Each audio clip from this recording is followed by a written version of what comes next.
শেখ হাসিনার সরকার ক্ষমতাচ্যুতের পর বাংলাদেশের সঙ্গে পায়ে পাড়া দিয়ে একের পর এক ঝামেলা পাকিয়ে আসছে ভারত সরকার। কখনো বাঁধের পানি ছেড়ে, কখনো সংখ্যালঘু ইস্যুতে, সবশেষ লালমনিরহাট ও চাঁপাইনবাবগঞ্জ সীমান্তে কাঁটাতারের বেড়া দেওয়ার চেষ্টা করে বিএসএফ। এ নিয়ে কঠোর প্রতিবাদ জানিয়ে সম্প্রতি ভারতের হাই কমিশনার প্রণয় ভার্মাকে তলব করে বাংলাদেশের পররাষ্ট্র মন্ত্রণালয়। এসব ঘটনায় রীতিমতো চাপে মোদী সরকার, যা ভারতের পররাষ্ট্র মন্ত্রণালয়ের মুখপাত্র রণধীর জয়সওয়ালের শুক্রবারের ব্রিফিংয়ে অনেকটাই স্পষ্ট। সংবাদ সম্মেলনে তিনি বলেন, দুদেশের জনগণের স্বার্থেই ইতিবাচক সম্পর্ক চায় নয়াদিল্লি।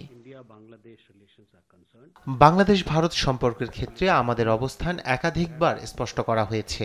আমাদের পররাষ্ট্র সচিব সফরের সময় জানিয়েছেন, আমরা ইতিবাচক সম্পর্ক চাই, বাংলাদেশের জনগণের সঙ্গে সুসম্পর্ক চাই।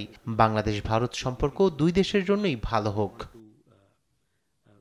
এদিন সংবাদ সম্মেলনে সীমান্ত ইস্যুতে প্রশ্নের মুখে আরও বলেন, চোরাচালান ও অনুপ্রবেশ বন্ধে ভারত সবসময়ই অনড় থাকবে। এ বিষয়ে ঢাকাকে যথাযথ ব্যবস্থা নেয়ারও তাগিদ দেন পররাষ্ট্র মন্ত্রণালয়ের মুখপাত্র জয়সওয়াল।